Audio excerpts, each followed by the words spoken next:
এক বনে একটা বটগাছ ছিল। একটি ঈগল সেই গাছের উপরে বাসা বেঁধে সেখানে ডিম পেড়েছিল। সেই গাছের নিচে একটি বুনো মুরগিও ডিম পাড়ে। একদিন ঈগলের একটি ডিম নিচে পড়ে মুরগির ডিমের সাথে মিশে গেল। কিছু সময় পরে সেই ডিম থেকে ঈগলের বাচ্চা বের হলো এবং নিজেকে মুরগি ভেবে বড় হল।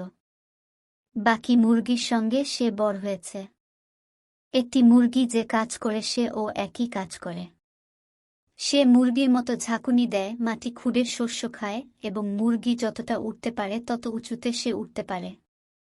একদিন সে আকাশে একটা ঈগল দেখতে পেল, যেটি খুব গর্বের সাথে উঠছিল। সে তার মা মুরগিকে জিজ্ঞাসা করল যে পাখিটি খুব গর্বের সাথে উঠছে, তার নাম কি?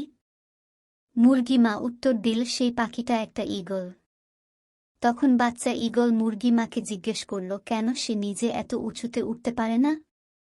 মুরগি মা বলল, তুমি মুরগি বলে এত উঁচুতে উঠতে পারবে না। সে ঈগলটি মুরগি মার কথা মেনে মুরগির মতো জীবনযাপন করতে করতে একদিন মারা যায়। ভালো লাগলে চ্যানেলটাকে সাবস্ক্রাইব করুন।